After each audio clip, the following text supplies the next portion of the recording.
Larry, welcome to the podcast. Glad to have you, man. What's going on, brother? Good to be here, man. I've been excited for this for a while here. I've been following your content a little bit recently, and I enjoy. I think partly because I'm a dad. I have a 10-year-old single dad, and so it's kind of something your content, that your story kind of appeals, to me at my age, and I'm 40, and I think just around all the things we could be doing differently than probably we learned as kids growing up of how we're supposed to parent. At least for me. So I've changed my tune on parenting a lot over the last 10 years. And I'm curious to get into that with you. That may be a spot to start if you want. Sure. Yeah, I'm always curious because this impact that we have as kids and how that affects not only just our parenting, but also our relationships. And I know that was a big thing, again, early on in relationships and definitely early in parenting. I started to go back to what I learned from my parents, from my grandparents, things that weren't good from a parenting standpoint. How was your upbringing? Did you have good influences, or was it quite the opposite, and that was a struggle to get out of? Quite the opposite from a I would say a direct dad perspective. My mom and biological father were married, I think 4 years, and then they had me. And then after I was born, like 9 months, and I was about 9 months old when they got divorced, and my dad left and didn't know him, and he just was completely out of the picture. I have no recollection of my father whatsoever. My mom did get remarried when I was 4. She stayed married to him until I was 10. He was my stepdad. He actually legally adopted me. It was a relationship and a marriage that started out really great and then ended terribly, but every year was a stair step downwards into like it was terrible at the very end. But like my stepdad drank a lot, my mom drank a lot. There's a lot of fighting, a lot of yelling, a lot of abuse. My dad was a weekend dad, and I call him dad because he was the only dad that I really knew at the time. He was a weekend dad because he traveled for work pretty much Monday through Friday. Sometimes he was gone for a couple of weeks at a time. But when he was home, I just remember very preoccupied, very, very stressed out. He and my mom were fighting a lot. It wasn't a good experience at all. Um, they got divorced when I was 10 and he left. So like at that point, by the time I was 10, I had two father figures that like just completely exited the picture. And that was interesting. More interesting though, when I was 12, I actually met my biological father. It was by mistake. I didn't. There was no intention of meeting him. We just our paths crossed, and he only lived 3 miles from us. Had no idea, and we had this relationship for like 6 months. He was remarried at the time. He had a 2-year-old son, another one on the way, and I remember we spent time together. And he would come to my little league games, and I immediately started calling him dad, and it was like the most amazing thing ever, like to be reunited with my own father. And then after about like 5 months, like I noticed like the dynamics in the relationship kind of just start to change.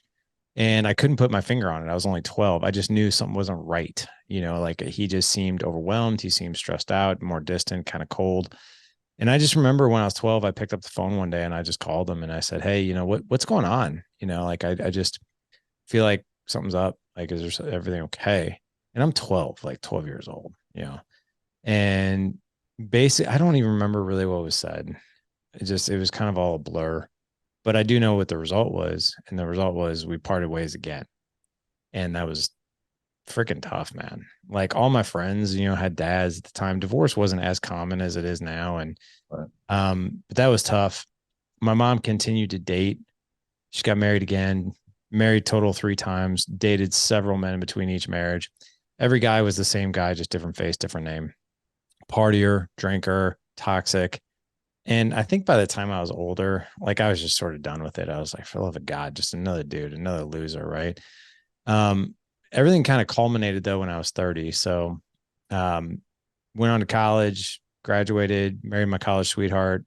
I was in the workplace and in the workforce for about 6 years or so. And we were getting ready to have our first kid. And I was in a coffee shop in St. Louis for a business meeting. And who came walking in for their morning coffee? But my father. Hadn't seen him in 18 years.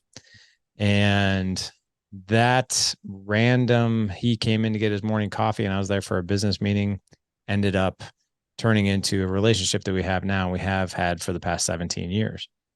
And it's interesting. It's been good and it's been tough at the same time, but it's been overall good. I would say we have a friendship.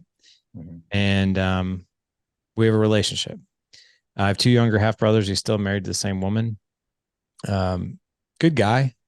But I would say, to answer your question, my upbringing with direct father figures was not what I wanted, or what I would deem as a good experience. However, I did have this amazing grandfather. Yeah. I spent a lot of time with him on my mom's side. My grandfather was a blue collar worker, was married to my grandmother for 50 plus years. Just loved my grandmother and loved her very publicly. And he was a very empathetic, compassionate, but also tough dude. And he was a blue collar truck driver, hard working man. Woke up at 3 a.m. every single morning to drive his 18 wheeler on his routes, and then so he could be home for dinner with his family. And that man was literally like the glue and like the prime example of just a really fantastic father figure. And I think he really saw what was going on. I only lived a mile from my grandparents growing up, and he really just sort of took me under his wing. And I spent a lot of time with my grandfather growing up. And I think he kind of knew what was going on. He saw the writing on the wall, and he really, I think, kind of quietly and silently took it upon himself to guide me and help me as a father figure would. And I learned some of my best, greatest lessons from him. So to answer your question, my direct father figures and the dudes that were constantly in and out of my life growing up from a direct standpoint, not the best. My grandfather, though, was amazing. What did you ever ask your dad why he abandoned you? Yeah. And, I make my dad, my dad sounds like a bum, but he's not. My dad's a very successful entrepreneur. Like he's a business owner. He does, community service in the community. He's been coaching hockey for 30 plus years, and, helps Missouri junior hockey run, their program. And, he's a good guy. I did I sat my dad down one time early on in our relationship. I asked him out to dinner, and I think he knew what was coming. And my dad like sat across from me at dinner, and we just kind of had small talk, and he goes, "So why are we here?" And I think he knew. And I told him at that point, I was like, "Listen, I just want to have a conversation about this, and then we don't ever have to talk about it again. But I just want to know what happened." I was like, "Can you please tell me like what the hell happened? Like when I was when I was first born, and then when I was 12." And he really did take a whole lot of ownership, like in the whole thing. He was just like, "Yeah, he's like, I was 25 years old when I left the first time, and me and your mom's divorce was absolutely a nightmare, and she was making it. We just didn't have the maturity, to make the separation of the divorce somewhat, copacetic, somewhat, you know, survivable in a way to where we both felt good about the separation, and we are just kind of at each other. And your mom was really pushing for me to give up parental rights, especially when your stepdad entered into the picture, and me signing those papers were like the toughest thing in the world. But at the same time, I thought it was your one shot to have like a somewhat decent upbringing, like, where you'd have a dad in the house. He's like, but that was really hard for me. He's like, and then when you were 12, you know, I was getting ready to have who my youngest brother is now. He was like, and I was just like, your mom and me again were just like, it was very tough, and the dynamic was very odd, you know. And to be honest, I was like in my mid 30s, and I was trying to figure out life and navigating and starting over, and I made that decision. It was a terrible decision. So he owned it, and he's like, and it's a decision I've regretted ever since, and I have to live with that. And do you want to hear a rather interesting story that's more current? Of course. Yeah. So this is kind of, so my boys, all four of them, I would say the older, not so much the younger two, the 9 and 7 year old, they don't really understand, but my 15 and 17-year-old, they really understand. And they don't ask a whole lot of questions, and I don't tell them a whole lot unless they really ask. But my 15-year-old, he's kind of like this observant ninja. Like he kind of sees and hears all. And we were getting ready to go over there for Christmas this past year. And my son looked at me and he goes, so we're going over to Grandma and Papa's today, right? I'm like, yeah.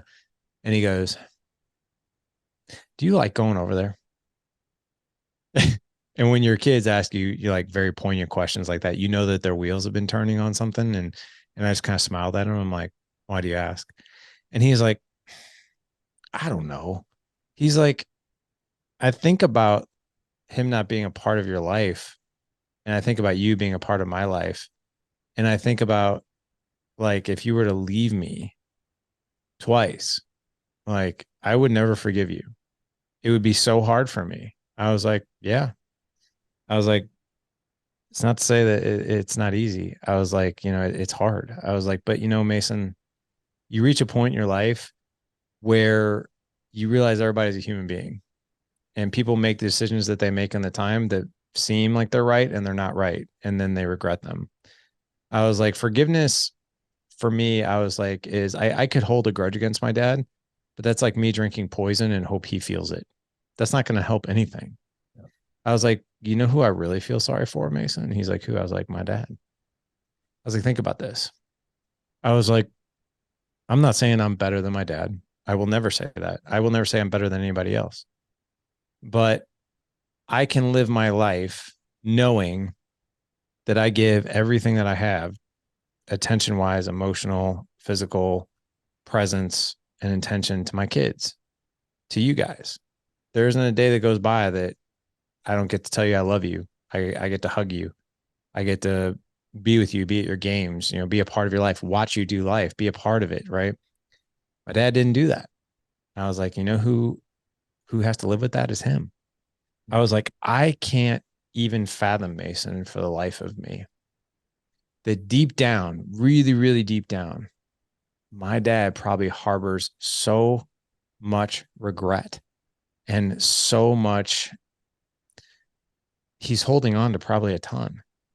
And I don't, I don't think I could deal with that. And he has to deal with that. So he's the one I actually feel sorry for him. He kind of looked at me, he's like, "Do you feel sorry for him?" I was like, yeah. I was like, because I don't know if I could live with that, but he has to. Yeah. That's interesting when you think about it. Yeah, because and that's the thing. If you're harboring all that emotion, it's like, how does that serve you at all? It doesn't. Yeah, it doesn't. I think the forgiveness is a huge step forward. And probably, maybe we can all relate. We probably didn't have that when we were younger. It's something you learn over time of like, why am I even wasting the energy on this? Right. It's a different way I can direct it, right? Yeah. When you so obviously based on all that, that you went through there, how did that affect your relationship with your wife? Maybe even as an early parent, did you have some of those, I don't know if there was an emotions that were apart, and that could be from your dad. It could also be the things you experienced with your mom. Did that help or hurt your relationships at all? Like, did you learn from it prior, or did you get into some challenges early on that you had to overcome? Man, luckily I'm with the woman that I am because she's been super patient with me. And I really struggled with just relationship skills and dynamics in the beginning of our relationship, even in college.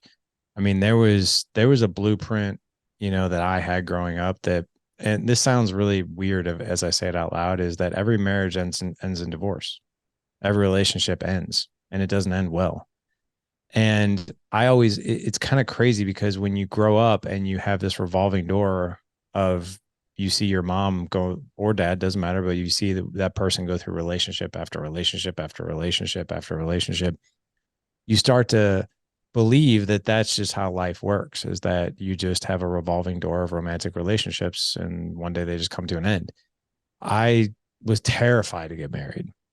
I dated my wife for 7 years before I asked her to marry me, which was kind of crazy at the time. Like all of our friends were getting married. And I told Jessica, I was like, I'm terrified to get married. I was like, I really love you and I don't want this to end. And she's like, boy. And she came from the opposite upbringing that I did. She's like, why would it end?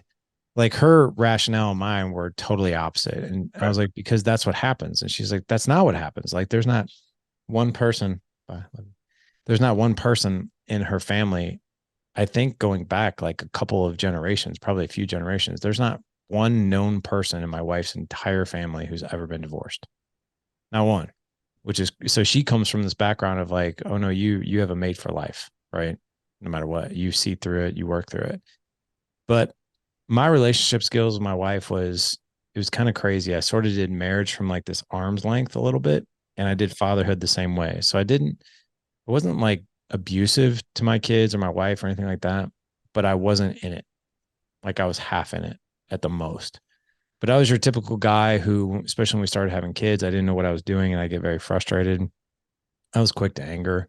I didn't beat my kids. I didn't like drink too much and call them names or anything like that, like I was growing up.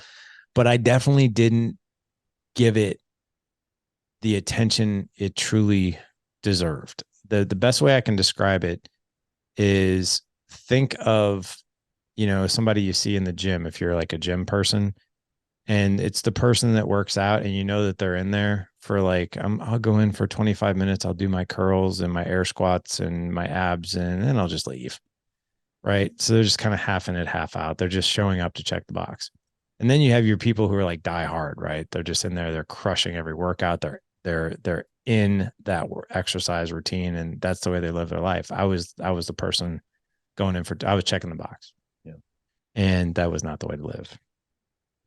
How did you then make, because obviously what you're doing today is, it seems like there's a complete 180 there. Totally. Yeah. So what was there a catalyst moment that changed that? Totally. Yeah. And it wasn't a pretty one. I joke with I joke with people and they're like, how did you come up with the dad edge? And I joke about this and it's kind of funny to see the look on people's faces. If you know who John Bernthal is, he's the Punisher. And he had me on his podcast, The Real Ones. And I flew out to California and we sat down face to face. And um, he's just a really cool dude. And he's been a fan of, he listens to every single episode of the Dad Edge. I had no idea he was like such an uber fan of the show. And when we sat down and he was just like, hey, how'd the Dad Edge start? And I joked with him, but I didn't tell him it was a joke. I was like, yeah, man. I was like, it was a Sunday morning, like 12 years ago. I woke up, opened up the blinds. The sun was shining just right. Sun hit my face. And I just had this epiphany. I suddenly knew everything there was to know about being a good husband and father. And I just had to share it with the world. And you should have seen like the look on Bernthal's face. Like he just, like his eyes and like he just sunk like, holy crap. I can't believe I just invited this guy to come to California. And this is the BS. And he just like paused. And I was like, dude, I'm full of crap. I'm totally kidding with you. Come on, man. He just like, we both started laughing. And I was like, no, I was like, it was actually a horrible, dark moment. I always, cause I was hit a lot growing up. So I always was like, when I'm a dad, I'm not going to hit my kids out of anger. Like I know that much. My kids are going to know who their father is. I'm going to do whatever I can to make this a good experience. And it wasn't that. So on the day that Good Dad Projects now, which is now the Dad Edge started, my oldest was 6, my youngest was 4. And I only had 2 boys at the time, not 4. And I had just had a cluster of bad things happen that day. We were getting ready to move, and my wife and I, we cannot stand moving. It's like literally we just hate it. Like we've done it 3 times and we despise it. So we were getting ready to move and I was packing. I also found out that day I was in medical device sales, and I found out that day that I lost my number 1 customer to one of my competitors. It was going to impact our income by like 30-40% over the next 18 months. And I felt like a loser, not just financially, but like I just felt like a loser. I'm like, holy crap, I just lost my number 1 customer, like my bread and butter for the whole territory. And so I was in a really bad headspace, and I was packing up the kids' playroom, and my 4-year-old, who's 15 now, he came downstairs and I was getting ready to take a break. And I said, hey, I was like, I just got done packing up all these toys. I was like, you can play with the toys that are out, but please don't unpack anything. Dad just spent the last 3 hours packing this stuff up. And I was just nasty headspace. Well, I come downstairs 30 minutes later, and what do you think happened? The 4-year-old wants to get to his toys, right? Right. Yeah. And out of anger, just reaction, I spanked him. And I had never spanked him. And I spanked him hard. And I didn't realize how hard I spanked him, but he lost his footing and he fell. And when he toppled over, like I was hit a lot growing up. I was slapped in the face. I was thrown down. I was all kinds of really crazy stuff. So I knew what that felt like. And immediately when I did it and when I saw him trip, I was like, something in me just triggered. I was like, oh my God, what did I just do? And then I went to go help him up. And he had this look on his face like he was terrified of me. Like he even like shuddered with his hands, like, don't pick me up. And that moment was so surreal for me because I remember being in that position, like where a bigger, stronger man was hitting me. And I just wanted him to stop, or I was terrified, or I knew a beating was coming, and I would just be like, and that was it, man. That was it. Even my wife, who is the most appreciative, supportive, she doesn't nag me. Like she is the epitome of appreciation and respect, and she will build you up. And she will only call you out on things if she's like, whoa, that's bad. Like if something's really bad, she'll be like, Larry, you need to think about this a little differently or something or whatever. Right. So like she looked at me and she's like, wow, really? Really? Larry, he's 4. He's 4. And in that moment, when your wife never calls you out on that, I listen to my wife when she does that. And I was like, oh my God, I disappointed myself. I hurt my son. I disappointed my wife. Like I went into my office, and what do you do when you have a bad moment as an adult? You go into your computer and you go on social media and you just start scrolling because you just want to distract yourself and look at everybody else's life and not think about your own.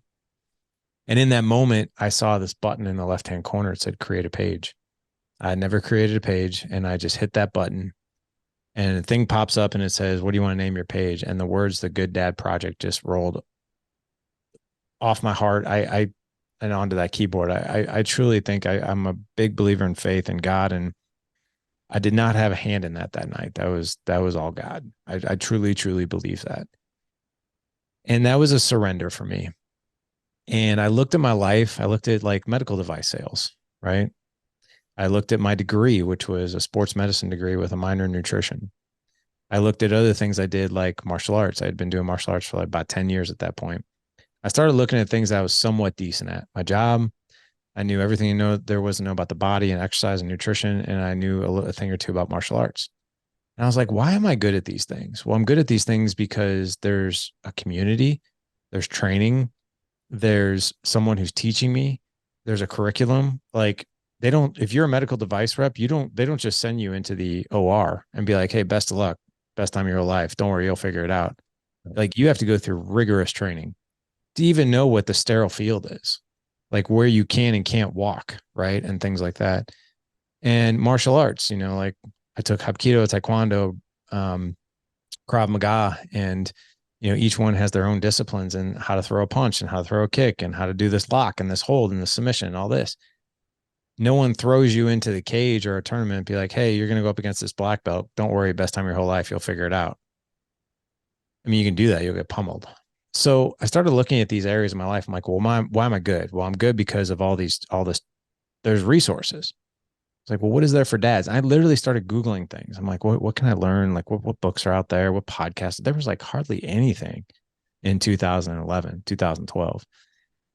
And I was like, I'm just going to start this Facebook page, and my goal, I was like, I'm just going to learn one new thing and I'm just going to put it here. I never did it for a following. I never did it because I wanted to start a podcast. I never did it because I didn't even know what those things were. I mean, I knew what they were, but I didn't have any idea how to start one. And I started like just posting things there, just very authentically of things I was learning. And I started to get a following. And I'll never forget the very first thing that ever happened. It was in 2013. I'd been doing it for about a year or two. And I get this random DM from this woman. And she's like, hey, I'm local here in St. Louis. Call me. I have something for you. I have an opportunity for you. So I call her and I'm like, what's up? And she goes, hey, I'm a part of a mom's group of this church. There's 350 of us. We have a meeting in a month. And we want you to come speak at it. And I'm like, about what? And she's like, about what it means to be a good dad. I'm like, you got the wrong guy. I was like, that's not me. I was like, I'm just learning. She's like, no. There's a lot of us that follow your page. And that's what we like about it, is the fact that you're so authentic, and you're so, you tell people how you're screwing up, like, and we want you to come talk to us. And I was like, so I did that. And I couldn't believe how it was received. And I was like, man, maybe there is something here. I don't know. So 2013 started the blog, 2015 started the podcast, and 2016 we started our mastermind. And I would have never thought in a million years we'd be doing what we're doing now for men, husbands and fathers, but it's been surreal. That's crazy. The consistency of, wow, and that's a great story. And obviously that you learn from that, because, I think we all go through that as parents. If you don't learn from it, though, you keep on instilling that what you went through as a kid. So the fact that you learn that and turn it into a positive is huge. So obviously we all appreciate that listens to the podcast and listens to your stuff. I'm curious, is when you think about this, let's say from a business standpoint, when you start, let's say 2014, 15, you're kind of progressing and you're starting to seeing, it's growing. the medical device sales, what was the plan there? Was there at some point you're saying, hey, I want to do this full time? Did you have a long-term plan in place, or did it kind of just happen organically one day? You're like, yeah, maybe I'm going to leave this business. It was always like I always viewed the day early on in 2015 and 16. I viewed the dad edge as a therapeutic hobby. Like I still view the podcast the exact same way. I don't. A lot of people are like, "Are you monetizing the podcast? Are you doing that?" I'm like, "No." I get that all the time. Right? I'm like, "No." I was like, I just really enjoy doing it. They're like, "Well, you should do revenue for it. Like you should create that as a business." And I'm like, "I'm good." Like I get to talk to these amazing like Navy SEALs and these celebrities and all this stuff. Like I'm good. Like I that's what I want. I just want to learn. Like I just want to learn from experts in their field. That's what the podcast started as. That has not changed. The podcast is still that. Every season, I almost said every year, but every season I'm a dad, things change. So it's great. Like I see this evolution of, when I first started the podcast when my oldest was 9 and now he's 17. And so being able to have this podcast and be I guess the person who's in charge of this movement is I get to have a front row seat and learn. But I think once 2016 hit, we started Dad Edge Mastermind, and that's when we first started, having revenue. And then I launched a book in 2015. So suddenly it became like, wow, I'm not just paying for, podcast editing anymore. Like I actually have revenue now to support like my expenses at least. So I was just like, it's just a hobby. Well, then when we launched Dad Edge Mastermind, I we would take on like 10 to 15 men at a time.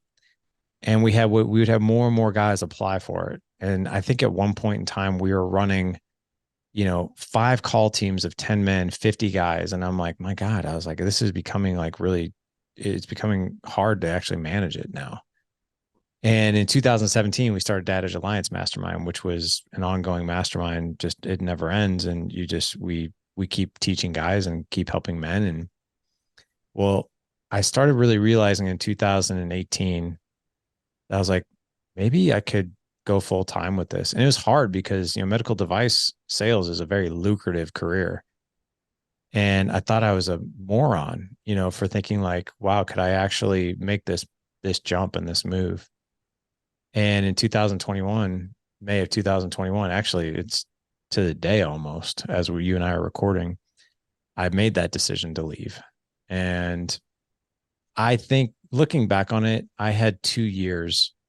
I could have left 2 years prior, but I went ahead and left. And now I'm sitting. I always thought I was like, well, I have the bandwidth to do both. I can do both. Like I'll be fine. I didn't realize how much more I could actually do if I just focused on this. In the past 2 years, it has exploded. So I'm wondering, I'm like, man, maybe I should have left like 2 years before that, like in 2019. But it is what it is, and everything happens for a reason. Well, I think that's one of the things underscore, and we talk a lot of the podcast. Like, it's not this. Everyone has this grand vision of like, oh, I'm going to build an app next month, and then I'm going to have unbelievable $1 billion business, and everything's going to work great. The reality is, I mean, it was 10 years, 9, 10 years, right? That you actually did this and kind of slowly built it over time. And I think that's one thing that kind of just make sure we underscore is like, it doesn't happen overnight, but the consistency is the big thing. What are you over like 1,000 episodes now on the podcast? And correct, you see with all the masterminds and stuff. So it's just, it's incredible to see that someone that sticks with it and still has the passion for it, what you can bring it to. And that's the thing. A lot of times, sometimes you stop, I see folks stop after episode 12 of doing their podcast. Like, oh, I'm not getting any traction. It's like, what do you expect? right. I mean, come on now. I, So I help guys with some of the coaching I do. I wouldn't say it's my preferred coaching, but it is something that I'm good at, and I'm only good at it because like I have really figured. I mean, I've been doing it for 8 years, and I know what works. I know what doesn't work. I know what to do, what not to do. I've made the big mistakes. So I do some coaching around podcasting, and I always tell guys when they want help, I'm like, listen, we'll work together for 3 months. I'm going to teach you everything that I know, and I'm going to help you avoid the mistakes that every podcaster makes. And one of those is exactly that. I was like, you got to give your podcast 12 months. and the number one thing is you've got to be consistent. You can never, if your audience is accustomed to you launching a show every Monday and you miss, yeah, you've lost people. And that's one of the hardest things is like a lot of people think, oh, I'm going to buy my microphone, my headset, my mixer, and just go. The way I coach men and coach, and I prefer men who podcast, is that you got to have 12 weeks of content in the bank before you ever even launch. And then you've got to give it one full year before you're going to see really any traction. I think there's actually a term out there right now called pod burn, where people just completely fry themselves out, and they're scrambling. Like I'm always 4 to 6 weeks ahead of every single episode, and I launch 3 a week. Yeah. So it's really important that I had one guy who reached out to me. He's like, if you could offer one piece of advice for a guy who's starting a podcast, what would it be? I was like, get a coach. I'm not even kidding. Get a coach. Like because there's too much in that one question to answer. Like, oh, do this one thing and you'll be successful. You've got to do 100 things. Yeah. Well, otherwise your podcast, and you know this because you've been podcasting, so you get it. Gosh, I mean, yeah, and I'm in what? Oh, well, in year 6, I guess. But in 2017, I started in the fall, and I think back what you just said there. Like I was launching, like I would like do an episode or maybe 2, and then I'd launch it, and it's like you're scrambling to get the next. I'm in the same boat. I'm generally 4 to 8 weeks, depending on the year ahead, and then I already have guests that are signed up to interview. Like your episode's not going to launch tomorrow, right? It'll launch in right. So it's kind of the same thing. I think it's having that planning and understanding, though, that this is the big thing is now. I'm curious how you think now versus maybe 10 years ago. I used to think in days, right? When I was younger, like, oh, let me do this, whatever. Then it was years, and now it's decades. Like, just get started. So I'm going to do for the next 50 years. So it's like it changes the mentality of how I plan and how I do things. Do you think similarly with your business? A little bit. I definitely don't plan in decades.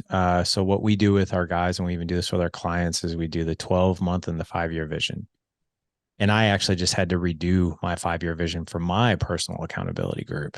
So I'm in an accountability group of four guys. I'm one of 4.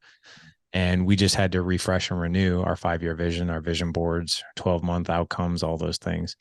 I don't like to necessarily do decades because so many things change and so many things are dynamic. And while I think it's great to have a big vision of certain things, I want my plan past 5 years to be a little bit more fluid because things will change. Yeah. The other thing too is that having 4 boys is super dynamic. So, if I never would have thought, like right now we're in a season where all 4 boys are in some sort of activity, and maybe even 2. So we have 2 in track, 2 in soccer. We also do PSR. I'm getting ready to coach my youngest guy's baseball team in the summer.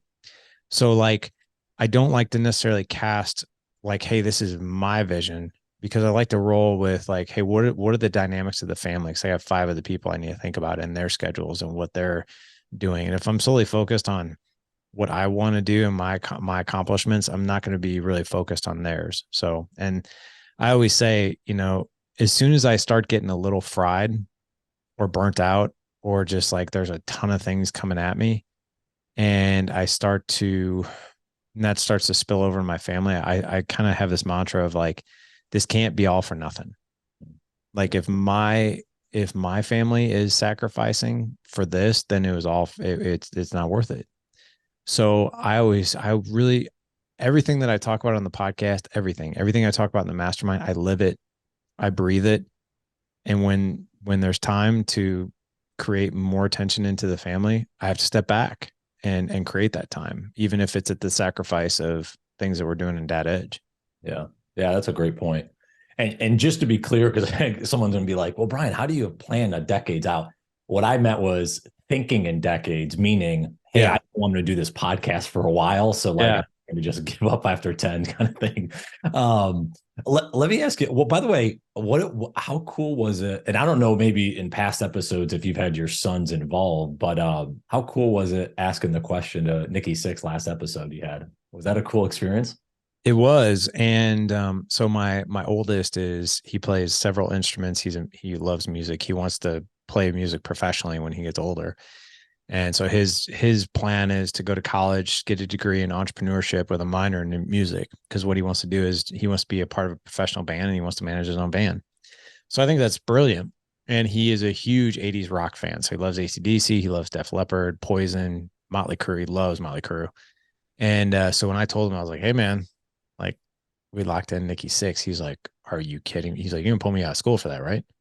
And so I pulled him out of school. Like, of course, like you'll never forget the day you missed geometry, but you'll never forget. I said, you'll forget the day that you missed geometry, but you'll never forget the day you talked to Nicki Sixx. And I told my son, I was like, I want you to take the last question. I do not want you to tell me what the question is. I want it to be authentic as possible. So when you ask it, my son asked Nicki Sixx, what is one piece of advice you'd give to my generation for teens? I was like, and I knew my son like really looked up to Motley Crue just because, not necessarily for the characteristics. I mean, Nicki Sixx is a great dude now, but man, did he go through some stuff, right? Yeah. And I literally held my breath and I was like, oh my God, whatever this man tells my son is going to be like super glue on his heart. So it better be good. And I held my breath and I could not have been more pleased of what Nicki told my son, because he told my son, he's like, yeah, he's like, that's a really great, he even applauded Ethan. He's like, that's a great question, Ethan. And he kind of thought about it. He's like, all right, here's what I would tell you. He's like, and this is going to be a shotgun blast to your face, but I'm not going to pull any punches. He goes, when I was younger, Ethan, he goes, I used to, we'd sneak a beer at my buddy's house, when I was your age, like 15, 16, 17, we would grab a joint, smoke it, or whatever at my buddy's house and, grab his dad's stash or whatever like that. He goes, your generation, Ethan, drugs will straight up kill you. He's like, it's laced with fentanyl. It's laced with other things. He's like, there isn't a month that goes by that I don't read my local newspaper or something like that to where a local young athlete who tried drugs for the first time died from cardiac arrest because he tried the wrong thing. He goes, you can't screw around with drugs this day and age like we did recreationally growing up. He's like, because it will kill you. He's like, so, I would tell you that if you have friends that are doing drugs and they're passing you a joint, and he's like, I would really second guess that because you have no idea what's in that. And he's like, and Ethan was like, wow, that's really good advice. He's like, yeah, it's either that or be in a coffin. So I'd rather just tell you how it is. And I will tell you, man, that episode that you listened to at Nicki Sixx, that's a replay.